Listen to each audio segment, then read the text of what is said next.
Assalamualaikum warahmatullahi wabarakatuh. Selamat sore pemirsa TVRI Jambi dimanapun Anda berada. Senang sekali rasanya saya Doni Yusra dapat kembali hadir menyapa Anda dalam program Rumah Demokrasi. Dan sebagaimana kita ketahui belum lama ini KPU menetapkan dan mengumumkan daftar calon sementara. Dan tentu tantangan dan juga persoalan-persoalan yang banyak berkaitan dengan daftar calon sementara ini perlu untuk kita bahas dan kita diskusikan hari ini. Dan untuk itu telah hadir di studio TVRI Jambi dua narasumber yang nanti akan berdialog dan berdiskusi bersama kita berkaitan dengan daftar calon sementara. Yang pertama kami telah mengundang Ketua KPU Provinsi Jambi, Bang Iron Saroni. Assalamualaikum, selamat sore, Bang. Waalaikumsalam, selamat sore. Apa kabar, Bang? Sehat ya? Alhamdulillah baik. Alhamdulillah baik. Pemirsa juga telah kami undang pengamat politik yang tentu tidak asing lagi, Bang Desi Arianto. Selamat sore, Bang. Selamat sore. Assalamualaikum warahmatullahi wabarakatuh. Ya? Alhamdulillah sehat. Baik. Pemirsa, selama 60 menit ke depan kita akan berdialog dan berdiskusi berkaitan dengan pasca penetapan daftar calon sementara. Baik, saya ke Bang Iron dulu ini. Bang, sebelum bicara DCS secara khusus, Bang, bicara tahapan pemilu hari ini, apa yang sedang berlangsung KPU hari ini? Terima kasih. Assalamualaikum warahmatullahi wabarakatuh. Waalaikumsalam. Kami dari KPU Provinsi Jambi pertama ya menyampaikan terima kasih kepada TVRI Jambi yang sudah mengundang kami di sini. Yang kedua, berbicara terkait dengan tahapan pemilu ya. Nah, mungkin Bang Desi ini mohon izin senior ya. Kebetulan mendapatkan suatu kehormatan pada hari ini kita bergabung dengan Bang Desi ya. Nah, Bang Desi ini kan bagi kami dulu itu sangat seleb di media ya, di TVRI. Sehari ini masih seleb, Bang. TV Jambi. Makin seleb sekarang. Nah, hari ini bisa bergandengan sama beliau. Ini bersyukur dan terima kasih ini kan. Nah, berbicara tahapan pemilu ya, itu sebetulnya pemilu ini dirancang tahapannya sudah sejak lama ya. Tahapan pemilu ini sudah berjalan kurang lebih 15 bulan, Bang. 5 bulan mulai dari kemarin Juni tahun 2022 ya. Nah, itu sudah berjalan. Kenapa demikian? Pemilu itu tidak hanya melihat nanti di tanggal 14 Februari saja, tapi bagaimana pemilu itu tahapan-tahapannya itu bisa dijalankan dengan baik. Nah, ada 11 kurang lebih tahapan pemilu itu. Nah, itu sudah dimulai sejak awal. Nah, berbicara tahapan sudah selesai. Nah, ada beberapa tahapan sudah kita lakukan ya. Misalnya kemarin kita sudah menerima pendaftaran partai politik ya. Dan sudah kita tetapkan menjadi peserta pemilu oleh KPRI di Desember 2022 ya. Tanggal 14 Desember. Nah, kemudian tahapan berikutnya adalah yang sedang berjalan ini adalah terkait dengan pencalonan anggota DPR. Rangkaian pencalonan anggota DPR itu sudah kita mulai kemarin dari bulan Mei ya, 2023. Nah, sampai sekarang. Nah, jadi rangkaian DCS ini, daftar calon sementara ini tidak berdiri sendiri dia. Jadi sudah jauh-jauh hari ada kita tahapan-tahapan yang ada tahapannya. Nah, jadi hari ini ketika DCS ini diumumkan, nah ini betul-betul kami harap sudah kita seleksi secara administratif sangat ketat ya, mulai dari syarat substansi diajukan oleh partai, kemudian berkas calon juga kita seleksi, kita verifikasi. Nah, sehingga hari ini ketika kami sudah menetapkan DCS, maka kita berharap masyarakat bisa kemudian menyampaikan memberikan tanggapan kepada kita. Baik, saya ke Bang Desi ini, Bang, berkaitan dengan ya tahapan panjang lah menjelang DCS. Tapi ada juga beberapa bisa kita katakan semacam perjalanan yang beberapa artinya memantik banyak bahan diskusi lah hingga penetapan DCS. Misalnya ya pindah partai. Ya, terus yang kedua setelah didaftarkan pencalonan kemudian berpindah partai juga ada. Bahkan ada yang mencalonkan tapi tidak dicalonkan juga ada. Nah, fenomena apa yang Anda lihat menjelang pemilu 2024 ini? Atau memang itu hal yang ya normal lah terjadi menjelang pemilu begitu? Ya, terima kasih. Pertama, dalam proses demokrasi pemilu 2024 nanti pas tanggal 14 itu adalah puncaknya. Kontestasinya itu di hari itu puncaknya. Dan panggung ini menjadi rebutan bagi peserta pemilu untuk menyajikan calon-calon terbaiknya. Nah, makanya kalau menurut saya itu ada 3 proses seleksi. Pertama, seleksi di partai politik sendiri. Itu mereka menjaring calon-calon terbaiknya sehingga itu akan diajukan ke KPU. Kemudian KPU secara administrasi melakukan seleksi kembali, memenuhi syarat atau tidak sesuai dengan regulasi atau ketentuan undang-undang atau tidak. Bahkan di situ sampai ke verifikasi faktual bahkan ketika ada yang diragukan terkait berkas yang diajukan oleh partai politik tersebut. Nah, ketiga puncaknya itu seleksi oleh rakyat secara langsung. Itu di hari dan tanggal pemungutan suara. Nah, 3 proses seleksi ini tadi diuraikan oleh Pak Ketua dalam tahapan-tahapan yang terus bergerak dari awal sampai ke akhirnya nanti. Tanggal 14 Februari itu puncak emang, tapi belum akhir. Masih ada tahapan berikutnya sampai ke penetapan calon terpilih dan sampai penetapan tanggal pelantikan, sumpah jabatan. Nah, itu terus berlangsung. Nah, pada proses seleksi tadi, yang 3 tahap tadi, itu kan pendekatan prosedural dan pendekatan substansi sebenarnya. Nah, makanya ketika ada partai politik yang gonta-ganti calon misalnya dalam proses pengajuan ini, kemudian ada yang dicalonkan tapi nggak muncul, kemudian nggak muncul tapi ada dalam calon, atau dinamika yang biasa saja lah dalam pencalonan begitu. Nah, kalau saya melihat proses penjaringan di tingkat partai sebenarnya belum selesai. Makanya terjadi demikian. Belum final sebenarnya. Dan seharusnya proses penseleksian itu sudah jauh-jauh hari dilakukan oleh partai. Misalnya dengan kriteria, terserah partai mau buat apa. Ingin maju dari partai ini dengan kualifikasi begini misalnya. Ketika itu terpenuhi berapapun misalnya jumlahnya, akomodir dulu. Setelah itu masuk ke kriteria khusus. Nah, itulah yang menentukan. Karena kan setiap dapil kan alokasi kursinya terbatas. Dan itu yang membatasi para partai politik untuk menyalonkan. Dan partai politik pasti akan mencalonkan yang terbaik. Nah, proses menjaring yang terbaik ini ada yang menurut kita cocok, tapi menurut partai tidak cocok. Atau sebaliknya, menurut partai ya biasa aja, tapi menurut kita loh kok bisa begitu. Nah, tapi intinya itu adalah penjaringan pertama di internal partai. Setelah itu disajikan ke KPU, KPU menyeleksi ulang. Nah, sampai hari ini sudah sampai pada tahapan daftar calon sementara. Dan ini belum final. Dan saya coba baca di regulasi, ini masih bisa berproses lagi, masih bisa terjadi perubahan-perubahan lagi Pak Ketua ya. Bisa terjadi perubahan lagi sampai DCT ditetapkan. Nah, kalau saya coba perbandingkan dengan regulasi yang lama, kalau yang lama itu ketika DCS sudah ditetapkan, nah itu nyaris tidak ada perubahan lagi menuju DCT. Kalau sekarang masih memungkinkan. Nah, kalau sekarang masih mungkin, bahkan mengganti caleg, kemudian mengganti persoalan nomor urut yang selama ini yang jadi heboh-hebohkan. Nah, atau mungkin menarik atau mengganti yang baru, itu masih memungkinkan. Nah, kalau regulasi yang lama itu, misalnya daftar calon sementara itu urutannya 1, 2, 3 di satu dapil 8 orang caleg, orang calon misalnya. Yang bermasalah nomor urut 3 yang harus diperbaiki, dan kalau misalnya tidak layak lagi harus diganti, ya nomor 3 hanya aja. nomor 3 saja. Begitu. Nah, hari ini keleluasaan itu sangat besar oleh regulasi, dan saya pikir karena itu regulasi ya laksanakan. Karena regulasi ini kan dibuat berdasarkan kesepakatan. Dan konteksnya KPU menyelenggarakan regulasi itu. Laksanakan. Dan sebenarnya yang menjadi repot ya partai sendiri kalau menurut saya. Dengan posisi seperti itu. Akan ada dinamika-dinamika lain lagi yang berkembang di dalam partai politik. Kami mendengar dalam proses ini, waktu pengajuan pertama itu tidak berdasarkan nomor urut, tapi berdasarkan alfabet. Mekanisme di partai. Jadi beruntung yang namanya Alamsah misalnya, Agus, Acai misalnya kan. Yang A. Nah, yang A itu pasti urutannya di atas. Ya, ketika namanya Zainuddin, itu udah di ujung. Di ujung misalnya namanya. Itu fenomena juga saya lihat. Sehingga partai menyiasati, udah kita masukkan alfabet aja dulu. Nah, untuk jalan tengahnya ambil alfabet. Kemudian di DCS baru dikeluarkan nomor urut. Dan saya yakin proses dari alfabet ke nomor urut itu juga akan ada dinamikanya tersendiri lagi. Dan saya yakin itu pasti ada konflik internal. Baik, sebelum itu kita tahan dulu Bang Desi dan Bang Iran. Pemirsa jangan kemana-mana karena Rumah Demokrasi akan kembali setelah pesan-pesan berikut ini.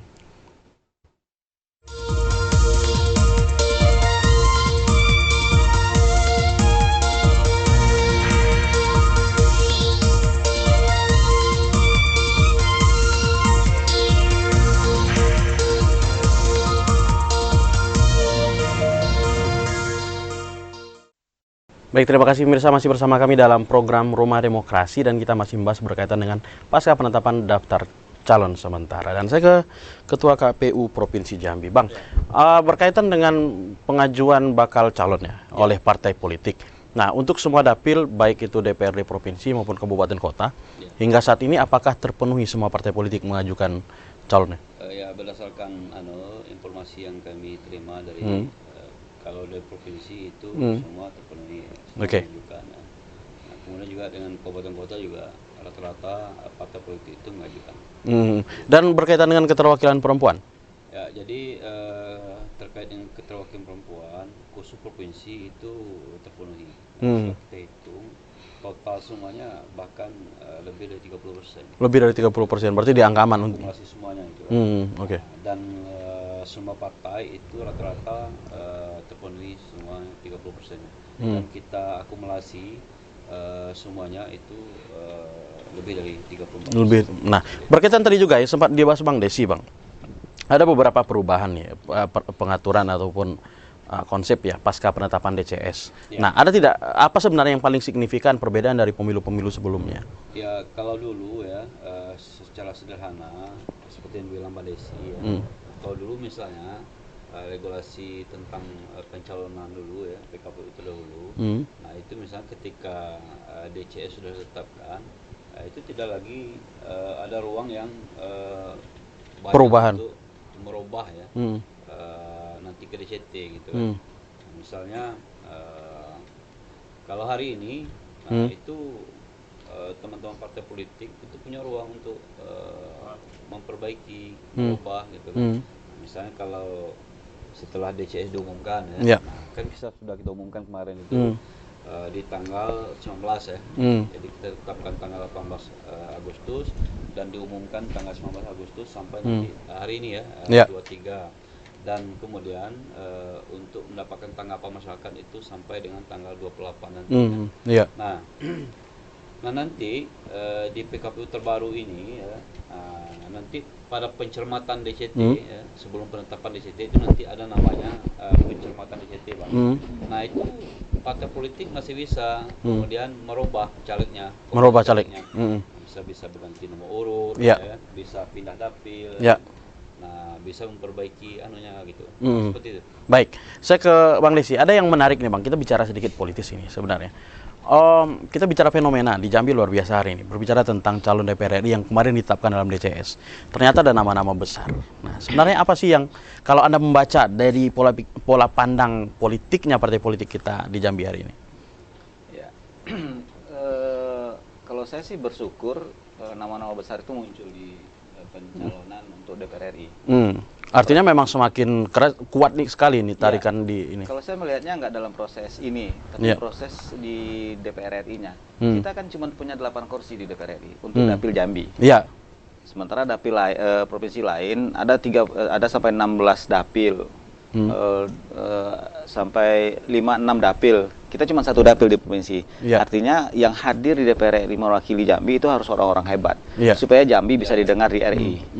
Nah, makanya ketika ada proses partai politik mengajukan orang-orang hebat, nama-nama besar, itu menurut saya bagus. Artinya ini bukan persoalan politik semata. Bukan persoalan politik semata, dan ini persoalan Jambi yang akan bawa Jambi di parlemen di tingkat RI. Nah, di sisi lain, ya kalau boleh dipakai istilah perang bintang untuk Jambi, nah bisa kita katakan begitu. Bisa kita pakai istilah perang bintang karena yang hadir hari ini untuk DPR RI diantaranya mantan-mantan bupati terpilih, ya kan, mantan gubernur juga ada, kemudian tokoh-tokoh masyarakat yang fenomenal dan tokoh-tokoh politik yang juga luar biasa terkenal juga di Jambi itu hadir semua di pencalonan DPR RI ini. Nah, di sisi mencari kader terbaik, partai sudah oke, sudah bagus. Kemudian yang kedua, berarti partai ini nggak main-main. Serius dia mencari orang yang akan mewakili partainya, mewakili Jambi. Jadi ada 2 di situ, mewakili partainya dan mewakili Jambi untuk parlemen di DPR RI. Dan itu tidak mudah. Nah, karena alokasi kursi untuk Jambi ini cuma 8, satu partai boleh mencalonkan 100% dari alokasi kursi, dan kita punya 18 partai ya. 18 partai, 18 kali 8 berarti. Nah, itulah kontestasi partai politik yang mencalonkan orang-orang terbaiknya untuk bertarung, dan rakyat nanti akan menyeleksi. Nah, dan posisi hari ini ada beberapa partai yang sudah duduk, yang kita bahasakan incumbent. Rata-rata satu partai 1 kursi. Ada satu partai yang 2 kursi, dan ini menjadi rebutan. Dan dinamisnya di Jambi, rata-rata semua partai menargetkan minimal 2 kursi. Karena potensi itu tadi. Benar. Nah, karena potensi caleg yang dihadirkan oleh partai politik potensial, dan dianggap menjual dan sudah populis, nah tinggal kan elektabilitasnya lagi nih.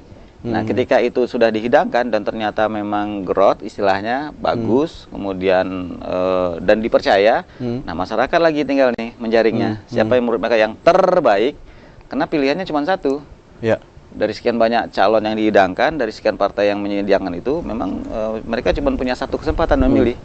Dan itu tergantung dari partai politik dan calegnya untuk menjual di pemilih. Karena pemilih kan udah ditetapkan DPT-nya nih, udah tahu nih siapa yang bakal memilih. Ini hebatnya pemilu. Siapa yang memilih udah tahu duluan. Persoalan siapa yang dipilih lagi diproses. Nanti setelah tahu siapa yang memilih, tahu siapa yang akan dipilih, baru kita ketahuan siapa yang terpilih. Nah, 3 proses inilah yang disederhanakan yang menjadi proses pemilu sebenarnya. Nah, kini tinggal lagi keberanian partai politik menyajikan calon terbaik, kemudian mengkampanyekan dengan cara yang terbaik juga, dan jika itu terjadi, saya yakin yang terpilih pasti yang terbaik juga. Gitu. Baik, saya ke Bang Iron nih. Bang, ada mungkin tadi yang belum terbahas ini, berkaitan dengan tadi perubahan boleh dilakukan, ya. Tapi ada satu ini, apakah perubahan itu boleh memasukkan nama calon yang memang betul-betul baru, gitu? Ya. Terima kasih. Jadi nanti di regulasi kita PKPU nomor 10 tahun 2023. Nah, ada tahapan-tahapannya bisa masuk nanti. Nah, partai memasukkan nama baru sekalipun bisa. Bisa. Itu nanti di masa pencermatan DCT namanya. Nanti di tanggal 24 September sampai dengan 3 Oktober ya, 2023. Boleh, boleh. Boleh dilakukan. Sepanjang memang bahwa yang baru itu betul-betul syaratnya sudah baik. Udah lengkap betul gitu kan. Nah, jangan sampai yang dimasukin itu adalah yang mohon maaf misalnya syaratnya tidak terpenuhi gitu kan, berkas calon anggota DPR itu seperti itu. Lalu ada pertanyaan juga Bang, misalnya itu kan peluang menarik tadi saat Bang Desi mengatakan ini kan ada perubahan regulasi yang juga sangat signifikan. Gitu. Bagaimana jika misalnya terjadi misalnya, harapan kita tidak terjadi. Jika terjadi misalnya pergantian itu sepihak dilakukan oleh partai politik, masukkan nama lain begitu. Lalu apa yang bisa dilakukan? Ya, secara normal kan begini, pergantian caleg itu kan ada beberapa penyebabnya ya. Misalnya pertama mereka ini mengundurkan diri ya, ada 3 penyebab. Pertama mengundurkan diri, yang kedua ini caleg yang bersangkutan itu TMS. Nah, kemudian yang berikutnya adalah ya diganti oleh partainya, karena pergantian itu menjadi kewenangan partai gitu. Dan partai sebenarnya boleh mengganti itu. Boleh, ada ruang. Nah, bagaimana jika tidak misalnya dalam ini kan DCS telah ditetapkan, ada ketidakpuasan beberapa pihak misalnya, apakah ada peluang misalnya sengketa atau seperti seperti itu? Ya boleh saja kan dalam proses ini ya, ketika ada ketidakpuasan dari contoh misalnya katakanlah caleg ya, nah, mereka boleh saja misalnya menyampaikan keberatan itu di Bawaslu ya. Nah, kemudian nanti setelah juga tidak puas barangkali ya bisa ke PT UN. Nah, kalau sejauh ini pasca penetapan DCS ada tidak muncul sengketa? Ya, kami hari ini baru mulai menginventarisir ya, karena dalam PKPU kita bahwa terhadap putusan KPU ya tentang pengumuman atau penetapan calon sementara ini bagi partai politik peserta pemilu ya, karena yang berurusan dengan KPU itu kan dalam undang-undang kita adalah partai politik. Caleg itu ada bagian dari partai politik. Nah, bagi caleg katakanlah dalam tanda kutip bagian dari partai politik itu, mereka tidak puas dengan keputusan KPU ya. Nah, misal katakanlah mereka ini diputuskan TMS gitu kan. Nah, mereka mengajukan gugatan lewat partainya ke KPU ya, lewat Bawaslu ya. Karena sengketa prosesnya adalah ranahnya Bawaslu seperti itu. Nah, maka kami KPU provinsi sudah mempersiapkan diri ya. Nah, mulai dari kami provinsi sampai dengan KPU kabupaten kota Bang, kami sudah bersiap menghadapi segala sesuatu itu. Siap untuk menghadapi jika terjadi sengketa dan sebagainya. Proses ini, khusus terkait dengan penetapan DCT. Baik, kita tahan dulu. Baik, kita tahan dulu, Pak. Pemirsa jangan kemana-mana karena Rumah Demokrasi akan kembali setelah pesan-pesan berikut ini.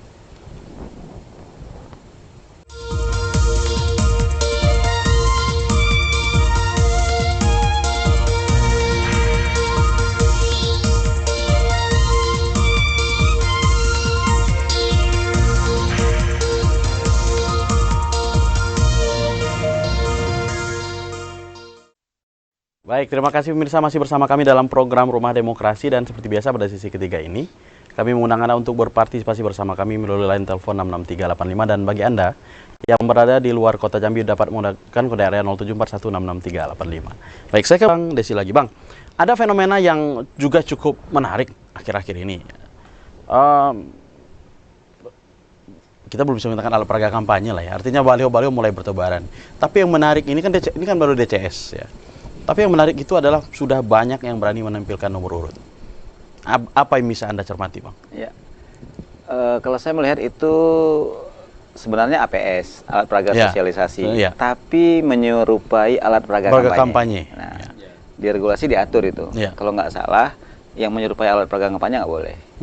Ya, ranah Bawaslu nanti akan menyempritnya itu. Tetapi saya lihat keberanian itu sudah ada. Bahwa artinya sudah banyak yang yakin dengan nomor urut nih. Iya. Dan itu kan masih DCS nih. Iya. Dan fenomena tadi bisa aja berubah dalam pencermatan DPT, DCT. Nah, satu hal positif yang saya lihat ya. Dengan kondisi seperti itu berarti partai politik banyak punya stok caleg. Oke. Ya, ketika ini kan DCS ke DCT itu sebenarnya ruang untuk tanggapan masyarakat. Ya. Ketika ada respon yang positif ataupun respon yang negatif, itu bisa ditindaklanjuti. Kesempatan untuk mengganti bahkan atau bisa mempertahankan. Iya, berpositif thinking aja kita. Kenapa partai mengganti calonnya? Oh, mungkin mereka dapat masukan, caleg itu tidak bakal jadi karena ada ini. Misalnya ini tidak potensial juga. Bisa aja misalnya kan. Itu berpositif thinking aja kita. Ya.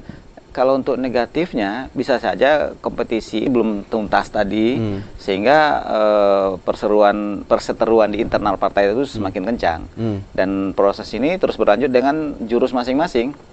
Nah, tetapi saya melihat kontrol tetap ada di partai. Kontrol itu ada di posisi setiap calon yang diajukan ke KPU itu harus ada rekomendasi atau persetujuan dari DPP.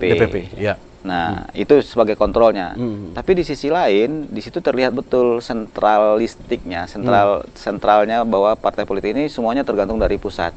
Dan ketika hubungan caleg di tingkat bawah ke pusat bagus, mungkin bisa aja lancar. Ketika tidak bagus, calegnya misalnya yang bagus, komunikasi nggak bagus, bisa aja nggak lancar. Dan ini fenomena ini bisa terjadi. Dan proses lobby misalnya proses pencapaian rekomendasi tadi itu dengan cara masing-masing ya penggantian calon legislatif tadi itu ya tetap bisa terjadi.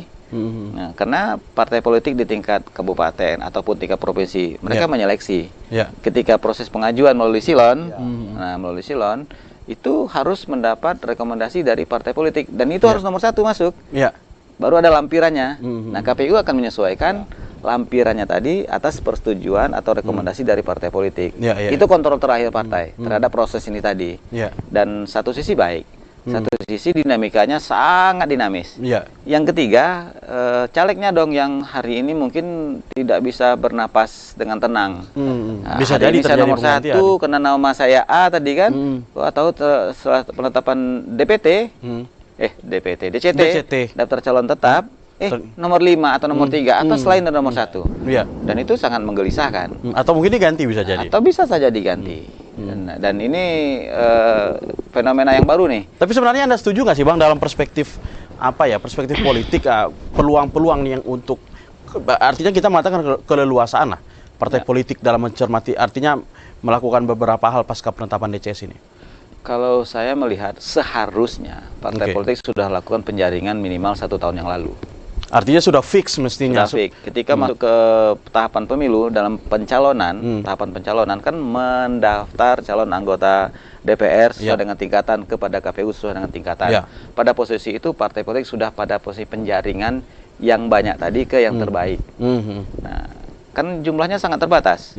Anggota partai politik kan banyak sekali nih, dibuktikan dengan KTA, dan semuanya potensi untuk dicalonkan, kecuali yang dicabut hak politiknya. Nah, dan itu sangat mudah bagi partai untuk semestinya ya. Iya semestinya.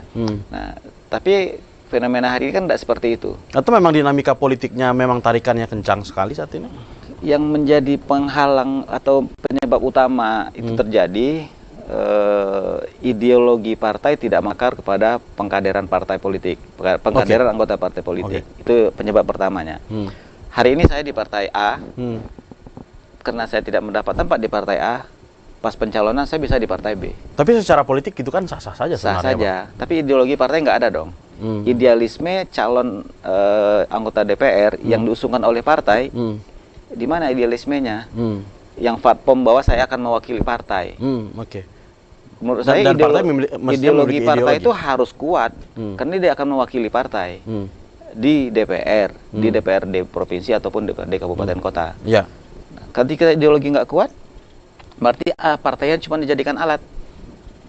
Makanya hari ini partai akan menjaring betul, dan tingkat formalitasnya melalui persetujuan DPP itu menjadi kontrol kunci. Artinya secara politik Anda setuju jika proses artinya keleluasan itu diberikan kepada partai politik ini? Kalau dalam konteks penjaringan calon yang terbaik dan mencari yang supaya tingkat keterpilihannya tinggi. Karena tidak hanya ganti mengganti, bajak membajak pun ada juga di situ. Oke. Karena dianggap dia punya potensi gitu ya? Iya. Misalnya, kan ada partai yang dulu masuk, sekarang nggak jadi partai peserta pemilu lagi. Dia duduk di DPR. Kan, artinya si yang dimaksudkan memiliki potensi begitu maksudnya? Ya, yang maksudnya punya potensi nih. Tapi kalau untuk mencalon lagi di partai yang sama kan sudah nggak ada sebagai peserta pemilu. Nah, ini kan potensi dibajak oleh partai politik yang lain. Itu satu. Yang kedua, ada beberapa partai yang membuat mekanisme internal yang dia menyediakan slot untuk pencalonan. Dikasih kebebasan mau milih nomor urut, dikasih kebebasan menentukan dapil untuk yang bukan kader partai. Tertentu orangnya? Tertentu. Oke. Jadi mereka punya kriteria ketika dia punya tingkat popularitas sekian, kemudian pernah menjabat di jabatan publik sekian lama. Nah, ketika itu mau karena dianggap dia punya modal baik begitu, elektoral baik. Elektoralnya baik. Ketika itu ada dan mau bergabung ke partainya, dia dikasih fasilitas lah istilahnya. Silahkan masuk. Dan saya lihat ini juga salah satu trik partai politik untuk menjamin keterpilihan wakil mereka di DPR. Lagi-lagi secara hukum dan politik itu juga sah-sah saja. Sah-sah saja. Nah, artinya di sini partai politik membuat target, kita capai dulu perolehan kursi di DPR. Untuk bisa terpilih harus terkenal dong orangnya, harus hebat dong orangnya, harus kuat dong modalnya. Nah, seperti itu kira-kira. Baik, saya ke Bang Iron lagi. Bang, salah satu juga yang perlu dicermati dalam pemilu ini berkaitan dengan pemilih, Bang. Daftar pemilih kita kelar nggak, Bang, untuk 14 Februari besok? Ya, jadi terutama pemilih pemula ya, pemilih potensial pemula. Jadi DPT kita sudah ditetapkan ya, kurang lebih di angka 2,6 juta ya. 2,6 juta. Nah, kemudian 34% dari itu adalah pemilih pemula, Bang. Iya. Jumlahnya hampir 900.000, 800.000 lebih lah. Itu pemilih pemula, Bang. Iya. Yang umurnya dari 17 sampai kisaran 35 tahun. Nah, itu besar sekali. Dan ini sudah kelar semua. Artinya sudah clear and clean ya untuk 900.000 orang. Nah, karena kalau tidak salah itu wajib memiliki IKTP di hari pemungutan suara. Ya, atau ada ketentuan selain itu? Itu pertama ya, DPT sudah ditetapkan. Nah, nanti tentu ya memilih itu kan nanti kita masih menunggu PKPU tentang pemungutan pitung suara namanya. Nah, tapi hari ini DPT itu sudah clear ya. Kalau urusan DPT clear gitu ya? Clear ya. Nah, seperti itu. Jadi nanti kita berharap terkait dengan persoalan data pemilih ini pada hari H nanti tanggal 14 Februari itu tidak lagi memunculkan persoalan-persoalan baru ya. Nah, karena begini, di regulasi kita ya PKPU tentang penyusunan data pemilih, nah itu betul-betul kita saring dengan selektif ya terkait dengan data pemilih ini. Nah, mulai dari awalnya kita itu melakukan pemutahiran data pemilih, kita datangi rumah penduduk itu masing-masing ya. Kemudian kita rekap setiap jenjang kan. Nah, sehingga kita di tingkat provinsi kita rekap. Nah, sehingga nanti terkait dengan DPT ini ya. Nah, ini tidak menjadi persoalan di tanggal 14 Februari tahun 2004. Ya, nah yang angka 2,6 juta ini, apakah sudah termasuk 900.000 pemilih pemula yang memiliki hak pilih itu baru di tanggal 14 misalnya? Iya, ya. Jadi kan yang kurang lebih angkanya itu sekitar 888.000 lebih lah. Itu pemilih pemula. Dan mereka itu sudah ada KTP elektroniknya. Dan sudah clear? Sudah clear. Oke. Baik. Nah, berkaitan dengan ini juga, Bang. Berkaitan dengan pemilih pemula, Bang Desi. Segmentasi juga hari ini juga banyak berbicara tentang segmentasi pemilih pemula. Sebenarnya apa sih tantangan untuk pemilih pemula pada pemilu 2024 ini? Dua sebenarnya pemilih pemula ini. Pertama, pemilih pemula dari kategori umur. Kategori umur. Ya, dari 17 sampai 35 tadi. Dan mereka baru pertama kali menggunakan hak pilihnya. Sebelumnya belum pernah karena belum cukup umur. Ada kategori pemilih pemula yang lain. Usianya sudah sangat mumpuni lah. Ada ikuti pemilu udah beberapa kali gitu ya. 48 tahun, ada yang 52 tahun misalnya kan. Ya itu pensiunan dari TNI dan Polri. Betul. Juga disebut pemilih pemula ya. Ya mungkin mereka karena pertama kali memilih. Pertama kali juga ikut memilih kan, tapi tidak konteks umur. Dan itu harus melebur nanti semuanya. Nah, potensi dan tantangannya apa? Pertama potensi dulu. Potensinya ini adalah langkah awal dipilih oleh orang-orang yang benar pertama kali masuk ke wilayah politik. Nah, tingkat originalnya mungkin masih murni lah, itu kan, itu satu. Yang kedua, tapi angkanya besar sekali Bang, hampir 900.000 tadi. Iya, dan angka 900.000 itu yang paling menikmati itu adalah DPR RI. Karena tersebarnya di wilayah seluruh kabupaten kota. Nah, ketika masuk ke wilayah provinsi, itu akan menciut sesuai dengan wilayah dapilnya. Di dapil itu bisa jadi di dapil ini potensinya banyak, dapil lain belum tentu. Dan mengerucut lagi ke DPRD kabupaten, dapil kabupaten itu juga semakin itu lebih makin mengerucut lagi. Mengerucut lagi. Nah, tantangannya adalah karena ini pemilih pertama akan menjadi patron untuk pemilihan berikutnya kalau yang pertama ini mereka benar atau salah dalam penanganan. Misalnya pemilih pemula ini mendapat informasi yang baik tentang pemilu, maka dia akan menggunakan cara yang baik untuk pemilu. Menggunakan hak pilihnya dengan cara yang baik juga. Tetapi kebetulan misalnya didapat dengan cara penanganan yang tidak baik, misalnya lu pertama milih nih, jangan percaya amat, kalau tidak ada duit usah milih. Ini kan bahasa-bahasa yang memberikan pendidikan politik dan pendidikan pemilih yang tidak baik dan akan berdampak ke pemilu-pemilu berikutnya. Ketika pemilu berikutnya yang terdekat setelah pemilu legislatif pilpres ini kan pilkada nih, dia akan berpikir kemarin kan harus ada duit nih misalnya, harus begini misalnya, dan itu akan berlangsung. Nah, itu adalah tantangannya. Ketika baik yang didapat di awal akan baik seterusnya, tapi ketika buruk dapat di awal bersiko buruk juga seterusnya.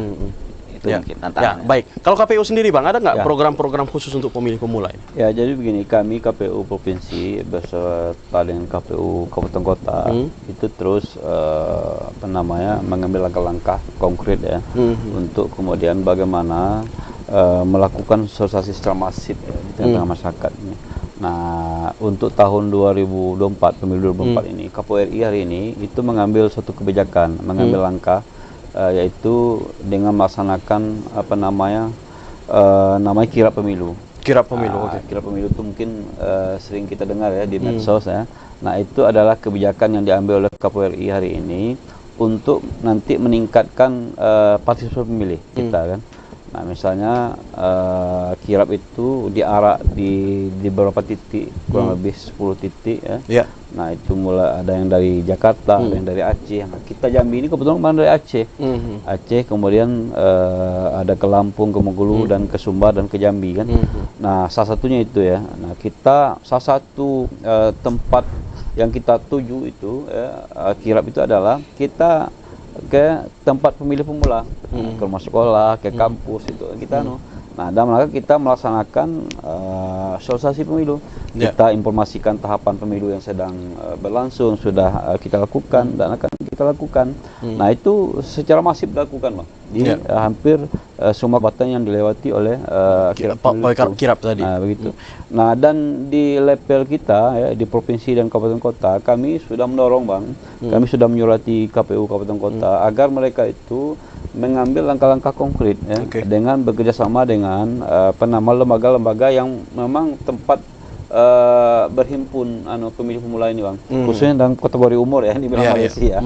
Kan ada juga pemilih pemula itu yang umurnya sudah lanjut gitu. Jadi pemilih pemula pensiunan gitu kan. Pensiunan TNI dan Polri seperti itu. Nah, terhadap pemilih pemula yang terkait umur tadi itu, nah maka kita sudah mendorong ya, dan kami sudah mendapatkan laporan dari teman-teman kabupaten kota.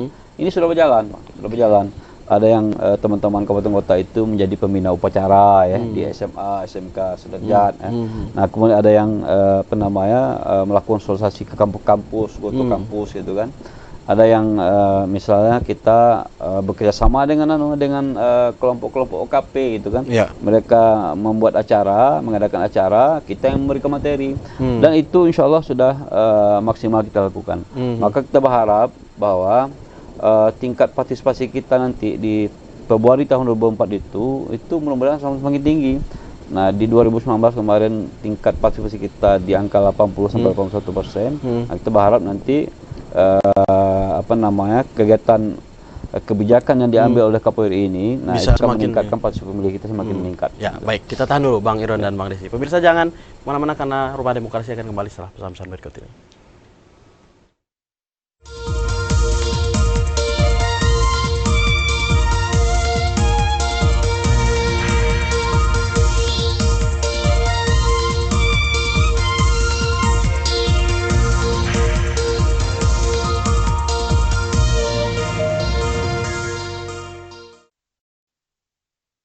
Baik, terima kasih pemirsa masih bersama kami dalam program Rumah Demokrasi dan seperti biasa di akhir acara Bang Desi. Untuk acara kita hari ini apa yang ingin Anda sampaikan? Oke. Mumpung ini pada posisi DCS tahapannya dan akan menuju DCT. Kita berharap masyarakat nih memberikan masukan baik kepada KPU maupun kepada partai politik. Sehingga pada finalnya nanti pencermatan DCT partai politik dapat memfinalkan caleg-calegnya. Dan posisi itu nggak lagi goyang, nggak lagi gamang. Sehingga ditetapkan dan diputuskan bahwa inilah caleg yang akan ditayangkan di surat suara nanti. Itu aja mungkin bawahnya. Baik, Bang Iron, menutup acara kita ini, kesimpulan Anda? Sedikit saja. Pertama, caleg sudah kami umumkan DCS-nya. Mohon kepada masyarakat untuk berpartisipasi untuk menanggapi. Yang kedua, mari semua warga Jambi untuk beramai-ramai datang ke TPS di tanggal 14 Februari tahun 2024. Kebetulan pada hari itu adalah hari Valentine Day. Terima kasih. Terima kasih atas karirnya Bang Iron Sarin dan Bang Desi Arianto. Pemirsa, demikian tadi dialog singkat kita berkaitan dengan pasca penetapan daftar calon sementara, dan kita mengambil satu poin penting bahwa peran kita masyarakat juga penting untuk memberikan masukan kepada bakal calon yang akan diajukan oleh partai politik. Saya Doni Yusra undur diri, kita jumpa lagi minggu depan. Assalamualaikum warahmatullahi wabarakatuh.